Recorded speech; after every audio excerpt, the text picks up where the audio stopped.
Hello guys, and today we have here another very interesting deck profile. We have here Red Ice. They did get some new support. They're getting new support in Clash of Rebellions, I believe. I really don't know this deck. It's really weird, and the thing that really I feel is its biggest weakness is that this card, you cannot summon out other monsters that use this card, so it's really just a one-trick card. You can't really extend and go for a game, which makes sense because you can pop down a 32 beater that's an Amarties, and he will then inflict 24 damage due to his effect after he attacks. So if you get a direct attack and then use its effect, that would be 56 damage. Yeah, 56 damage. So it makes sense that you can't be able, if you could, then you could combo it so well with Dragon's Mirror. And so I am working more with Dragon's Mirror in this deck because you can do pretty much the exact same thing. You just need your cards in the grave, and then you can continue to play and you can continue to do other stuff.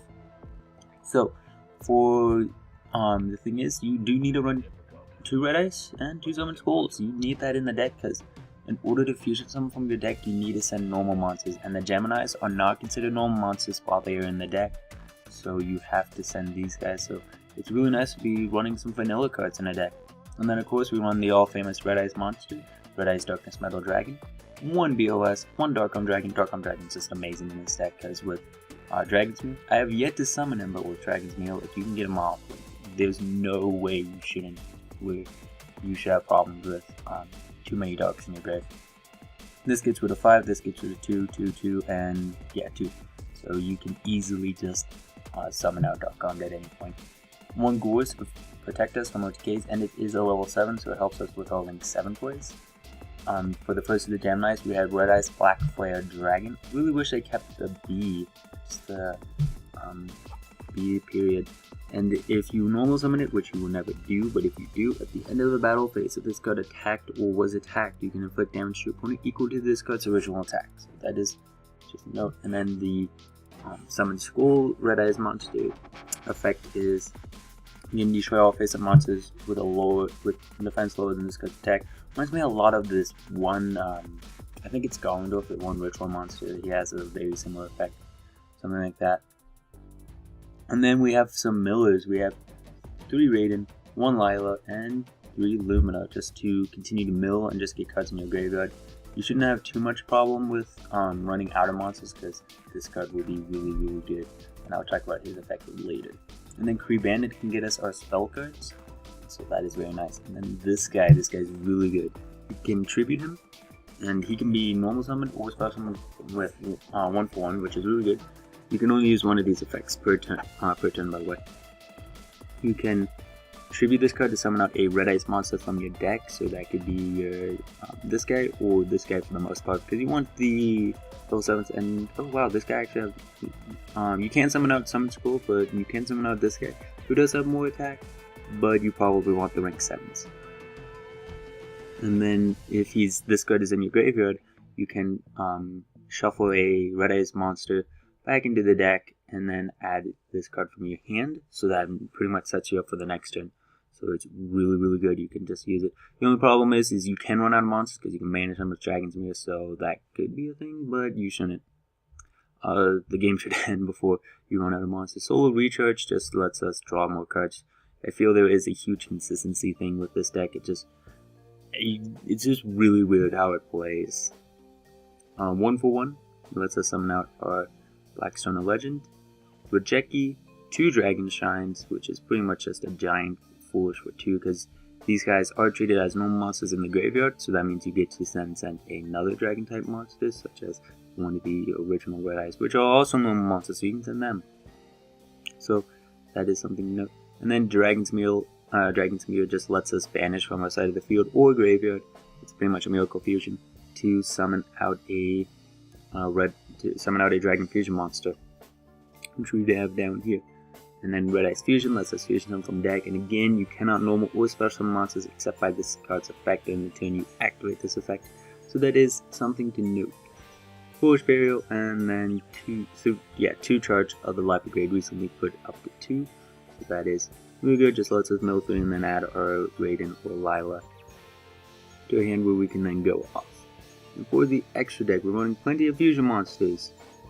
One 5-headed dragon, just again to make it so that way we can summon Darkdawn by getting rid of a whole bunch of darks from our grave, and he's a 5,000 meter. It would be amazing to go for game with 5-headed dragon. And this metagame, beating Necros with 5-headed dragon might be fun. Black Skull Dragon, it's the fusion between Red Eyes and Summon Skull. If you've ever seen the anime, it is summoned a couple of times, but I'm running him just in case you open up with this card.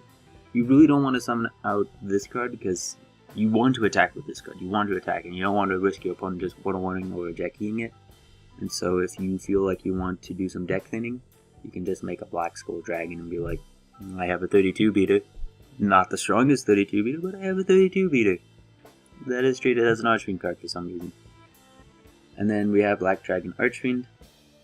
And this guy is, again, it's a normal artist pretty much. It's just, you attack, your opponent can't activate anything. And then this card, which is really good, First of the Dragons. It's unaffected by monster effects and cannot be destroyed by battle, except with a normal monster. So you summon him, and it can be really hard for your opponent to get rid of him. They can only get rid of him with spell or trap cards, pretty much. And you can just make it with your Gemini monsters or with these guys. So he is really good just to plop down on the field. And then we run 2 Synchros, 1 Star Eater, because we're running a whole bunch of level 7s and our level 4 Tuna. And then Michael, again another level 7, who can just get rid of a card for 1,000 life points, and then you can overlay with him. And then running 2 of the Red Eyes monster. This, if the Dragon Rulers were still at 1, the deck would be way better because you would just be able to just mill. It would be all about milling, and then you got all your Dragon Rulers there.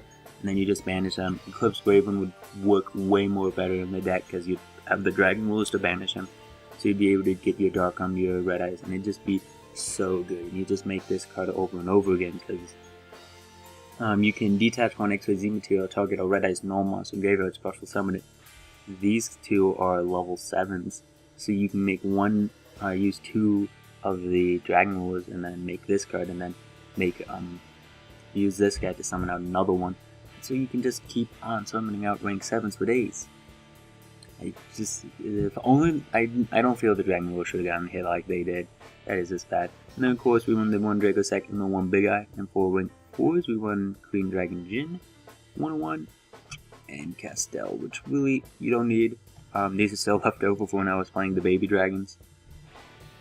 But nonetheless, that is a thing. So yeah, it's really interesting to see this new support. I'm pretty sure Joey is very happy. Now all we need to see is Baby Dragon to get some newer support. That would be interesting, guys. That would be interesting. Joey would be really happy if Time Wizard and Baby Dragon has some support. But that is the deck. Its playstyle is a little bit interesting. I like to just fill up my grave and then just go for a Dragonmere play, so it can be just really just long out. But you can get some really bad hands in this deck, because again, these are all level 6 and 7, so you can't do anything with. So there's some problems there, but we do run a whole bunch of cards that you can just use to get or to summon, or that are summonable. So you shouldn't have too much problems with the deck. So we should have a duel with this deck tomorrow, and yeah, hopefully you guys enjoyed this deck profile. Tell me what you guys think of this Red Eye support, if it is good, if you think it's going to be really meta. I think it will be decent, because this card just being able to inflict 500 damage every time your opponent activates a card effect, that can just be awful. Very, very bad for your opponent. Imagine Necros, you go first, you get this card out, and it's like, I have Manju, I have Bale, and I have Colossus. They would take damage for these.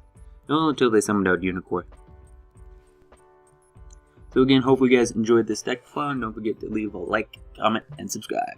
See you guys later. Bye.